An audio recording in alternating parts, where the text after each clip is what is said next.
మోకాల నొప్పులకు ఎటువంటి సర్జరీ లేకుండా ఎపియాన్ పెయిన్ క్లినిక్ అందిస్తున్న అత్యాధునిక చికిత్స. నమస్తే, వెల్కమ్ టు సుమన్ టీవీ. చలికాలంలో సాధారణంగానే అనేక రకాల ఆరోగ్య సమస్యలు అనేవి వచ్చి పడుతూ ఉంటాయి.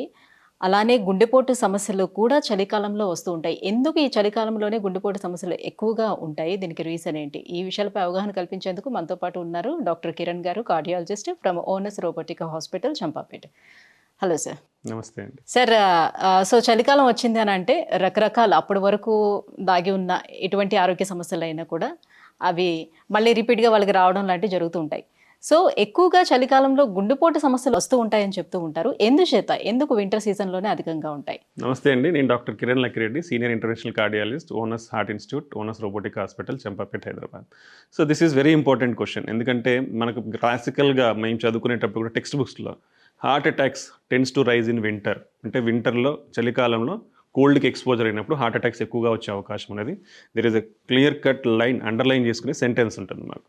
So why? బికాస్ చాలా మార్పులు జరుగుతాయి వింటర్కి వచ్చేసరికి. మన యాక్టివిటీస్లో కానీ, మన లైఫ్ స్టైల్ చేంజెస్ కానివ్వండి, చాలా మార్పులు జరుగుతాయి. సో ఇప్పుడు మన అందరం కూడా కోల్డ్కి వెళ్తాం. బయట కోల్డ్కి వెళ్ళినప్పుడు ఏమవుతుంది, చాలా చలిగా ఉన్నప్పుడు మన బాడీ హ్యాస్ టు రియాక్ట్. మన బాడీ అప్పుడు it has to increase the temperature. Okay, warmness పెంచాలంటే ఏం చేయాలి? మన బ్లడ్ వెజల్స్ ఏవైతే ఉంటాయో కన్స్ట్రిక్ట్ అవ్వాలి. They have to constrict. Okay, so winter సీజన్లో వెరీ కూల్గా ఉన్నప్పుడు మన బ్లడ్ వెజల్స్ అనేది కన్స్ట్రిక్ట్ అవుతాయి. అంటే నార్మల్ బ్లడ్ వెజల్ సైజ్ అనుకోండి మన బాడీలో ఉంటుంది, ఇదంతా కొంచెం ముడుచుకుపోతాయి. So whenever this blood vessels constrict, దీని మన టెండెన్సీ ఉంటుంది, డైలైట్ అవుతాయి, కన్స్ట్రిక్ట్ అవుతాయి బ్లడ్ వెజల్స్, రక్తనాళాలు అంటాం. సో ఈ రక్తనాళాలు కన్స్ట్రిక్ట్ ఎప్పుడైతే ముడుచుకున్నప్పుడు మన బాడీలో బ్లడ్ ప్రెషర్ అనేది ఇంక్రీజ్ అవుతుంది. సో రెసిస్టెన్స్ అంటాం, వాస్కులర్ రెసిస్టెన్స్, అంటే మన హార్ట్ పంపింగ్ ఇప్పుడు నార్మల్గా ఇలా ఉంది, సైజ్ బాగుంది. సో మన లూమెన్ అంటాం, బ్లడ్ వెజల్ లూమెన్. మన హార్ట్ పంప్ చేసినప్పుడు ఈజీగా వెళ్తుంది, రెసిస్టెన్స్ ఉండదు. అదే మనకి ఎప్పుడైతే నేరో అవుతుందో it has to pump against resistance. ఆ రెసిస్టెన్స్ మీద పంప్ చేయాలంటే heart has to work harder, కొంచెం హార్డ్గా వర్క్ చేయాలి. అప్పుడు అంటే ఇట్ ఈస్ పంపింగ్ ఇప్పుడు like you can tell Kaleshwaram project కింద నుంచి పైకి పంప్ చేయాలంటే it has to again Deen is lot of machinery. So ఇలా మన రెసిస్టెన్స్ అగేన్స్ట్ పంప్ చేయాలంటే లాట్ ఆఫ్ హార్డ్ వర్క్ పెట్టాలి హార్ట్ అనేది. సో బ్లడ్ ప్రెషర్ అనేది రైజ్ అవుతుంది ఈ కండిషన్లో.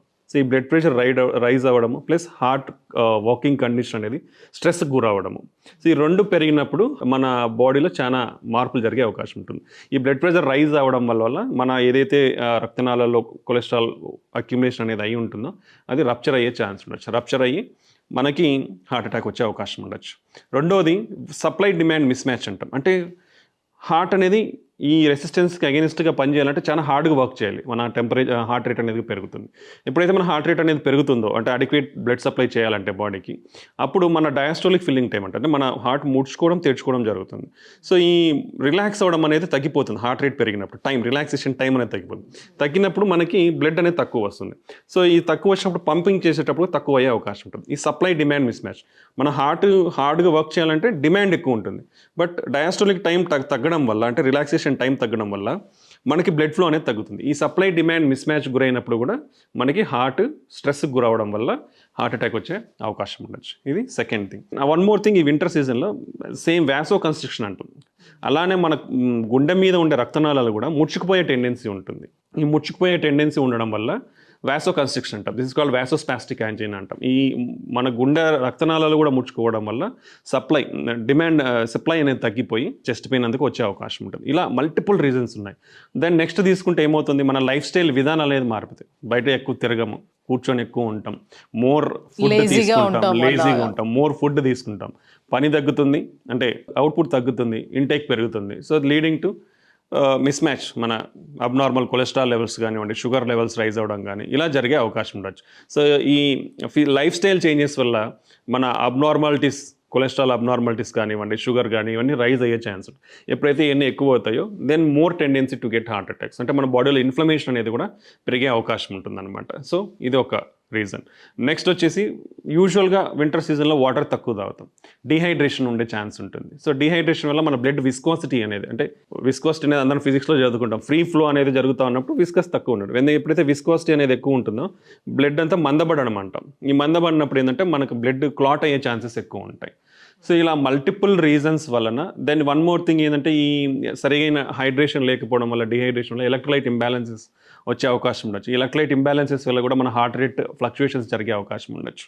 సో ఈ విధంగా కూడా మన హార్ట్ అటాక్స్ అనేది ఎక్కువగా అయ్యే అవకాశం ఉండొచ్చు. యూజువల్గా హార్ట్ అటాక్, చెస్ట్ పెయిన్ కానీ ఇవంతా more after exposure to cold weather or after having heavy meals and after doing heavy work. ఈ 3 వర్డ్స్ చాలా ఇంపార్టెంట్. ఎప్పుడు ఎక్కువగా వచ్చే అవకాశం ఉంటుందంటే ఎప్పుడైతే కోల్డ్కి ఎక్స్పోజర్ అవుతామో, ఎప్పుడైతే హెవీ మీల్స్ తీసుకొని ఇబ్బంది పడతామో, థర్డ్ థింగ్ ఎప్పుడైతే హెవీ వర్క్ చేస్తామో, అంటే మన హార్ట్ కండిషన్ మీద లోడ్ ఎక్కువయ్యే ఛాన్స్ ఉంటుంది. అప్పుడు మన హార్ట్ అనేది స్ట్రెస్కి గురవుతుంది. స్ట్రెస్కి గురైనప్పుడు మన ఈ ఇన్ఫ్లమేషన్ ఫ్యాక్టర్స్ అన్ని కానివ్వండి, ఇవన్నీ ఎక్కువ అయ్యే ఛాన్స్ అవడం వల్ల మనకు ఆల్రెడీ కొలెస్ట్రాల్ అక్యుములేషన్ అనేది, నేను మల్టిపుల్ ఇంటర్వ్యూస్లో చెప్తాను, it's like God given process, nobody can stop it. Lot of people will think that నాకే ఎందుకు వస్తుంది, నేను అంత చాలా హెల్తీగా ఉన్నా అనుకుంటారు. But it has already given in our body. Starts cholesterol accumulation అనేది మన రక్తనాళాల్లో almost from the age of 10 to 20 years నుంచే స్టార్ట్ అవుతుంది. So depends on our life style and risk ఫ్యాక్టర్స్ని బట్టి ఆ ప్రాసెస్ ఫాస్ట్గా జరగడం కానీ దాని రెగ్యులర్ పేస్లో అంటే చాలా మంది కొలెస్ట్రాల్ అని అంటే ఇప్పుడు ఒబేస్గా ఉండే వాళ్ళలోనే ఎక్కువగా కొలెస్ట్రాల్ ఫామ్ అవుతాయేమో, సో సన్నంగా ఉండే వాళ్ళ కొలెస్ట్రాల్ ఉండదేమో అని అనుకుంటారు. Recently I got a patient heart అటాక్తో వచ్చాడు.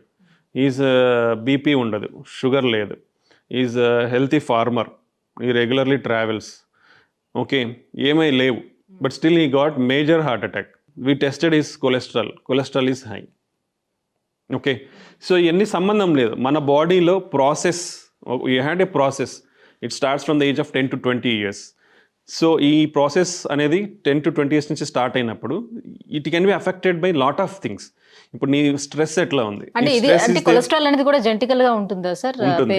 అందుకే కొలెస్ట్రాల్ అనేది ఇనిషియల్గా they have to test at the age of 21 years. Every person they should do cholesterol testing at the age of 21 years. ఆ 21 years పర్టికులర్లీ ఎవరి ఇంట్లో అయితే హార్ట్ ప్రాబ్లమ్స్ ఉన్నాయో, బ్రెయిన్ స్ట్రోక్ ప్రాబ్లమ్స్ ఉన్నాయో, లేదా ఆల్రెడీ వాళ్ళ పేరెంట్స్కి కొలెస్ట్రాల్ అబ్నార్మాలిటీస్ కానీ డయాబెటీస్ కానీ ఉన్న వాళ్ళల్లో కంపల్సరీగా వాళ్ళు at the age of 21 years అప్పుడు కొలెస్ట్రాల్ టెస్టింగ్ అనేది చేయించాలి. ఈవెన్ దెన్ లేకున్నా కూడా ప్రతి ఒక్కరు 21 years అప్పుడు కొలెస్ట్రాల్ టెస్టింగ్ చేయించుకుంటే, ఒకవేళ ఆ టెస్ట్లలో అవి నార్మల్ ఉంటే then after 5 years again you can repeat it. అంటే ఇటీవల కాలంలో మనం చూస్తే కాలేజ్ గోయింగ్ అబ్బాయిలు ఎవరైతే ఉన్నారో వాళ్ళు కూడా సడన్గా హార్ట్ అటాక్తో చనిపోయారు. ఇది మనం చూస్తూనే ఉన్నాం ఆ వీడియోస్ అన్ని కూడా. సో మేబీ ఇదే రీజన్ అయి ఉంటుందా వాళ్ళది? ఉండొచ్చు, because lot of people don't go regular health checkups. అటు యంగర్స్ ఏజ్లో వచ్చేదానికి చాలా కారణాలు ఉంటాయి. ఈ రెగ్యులర్ మనమైతే risk factors, BP, sugar, cholesterol అవి తీసుకున్న తర్వాత నెక్స్ట్ ఏంటంటే when you take the teenagers, smoking is very high. తెలియదు, lot of people may not disclose. some areas in some countries or some places drug abuse is there. This is secondary regions. అలా కాకుండా మన congenital abnormalities ఉండొచ్చు. అంటే మన blood vessels ఎక్కడైతే ఇది iota అంటాం, అయోటా నుంచి రైట్ సైడ్ నుంచి వస్తుంది, లెఫ్ట్ సైడ్ నుంచి వస్తుంది. ఇలా కాకుండా అబ్నార్మల్ ఆరిజిన్స్ ఉంటాయి, అంటే హై ఆరిజిన్ అంటాము, రైట్ సైడ్ రావాల్సినది లెఫ్ట్ సైడ్ నుంచి రావడము, లేదా course of the vessel abnormalities కూడా ఉండొచ్చు. అంటే నార్మల్గా మన గుండె ఉపరితలం మీద గుండె రక్తనాళాలు ఉంటాయి అన్నమాట. అలా కాకుండా ఈ మేజర్ వెజల్స్ మనకు 2 ఉంటాయి. అంటే మన ఆర్గనైజేషన్ అనేది ఇలా పల్మరీ ఆర్టరీస్ ఏదైతే ఊపిరితిత్తులకు సప్లై చేసే బ్లడ్ వెజల్స్ ఇటు సైడ్ నుంచి, రైట్ సైడ్ నుంచి ఇటు వస్తాయి. అలాగే మనకు లెఫ్ట్ సైడ్ నుంచి మన మేజర్ బ్లడ్ వెజల్ కింద లెఫ్ట్ సైడ్ కింద దగ్గర నుంచి మన అయోర్టా అనేది ఇలా వస్తుంది అనమాట. సో ఈ ఏదైతే గుండెకి సంబంధించిన రక్తనాళాలు ఉంటాయో ఆ 2 కూడా ఈ రెండింటి మధ్యలో కూడా వెళ్ళే అవకాశం ఉండొచ్చు. Course when the course of the vessel ఈ రెండింటి మధ్యలో ఉన్నప్పుడు ఈ 2 కంప్రెస్ అయ్యే ఛాన్స్ కూడా ఉండొచ్చు. ఇలా ఉండే అవకాశం ఉంటుంది. Then some other thing is connective tissue disorders ఉంటాం. అంటే దీంట్లో కొన్ని వాస్కులైటిస్ అంటాం. ఈ వాస్కులైటిస్ వల్ల కూడా బ్లడ్ వెజల్స్ అఫెక్ట్ అయ్యే ఛాన్స్ ఉండొచ్చు. కొందరిలో చిన్నప్పుడు ఇన్ఫెక్షన్స్ వల్ల కూడా కవాసకి డిసీజ్ అంటాం. దాంట్లో కూడా ఈ బ్లడ్ వెజల్స్ ఉబ్బచ్చు, అంటే అన్యూరిజమల్ అంటాం, ఎక్టాటిక్ అంటాం, సైజ్ పెరగచ్చు. ఎప్పుడైతే ఈ సైజ్ పెరుగుతుందో బ్లడ్ స్టేసిస్ ఉండే ఎక్కువ, అంటే స్టేసిస్ అంటే నిల్వ ఉండడం అనమాట. మన బ్లడ్ వెజల్స్ ఉబ్బినప్పుడు నిల్వ ఉండే ఛాన్స్ ఎక్కువ ఉన్నప్పుడు బ్లడ్ క్లాటింగ్ టెండెన్సీ ఎక్కువ ఉండొచ్చు.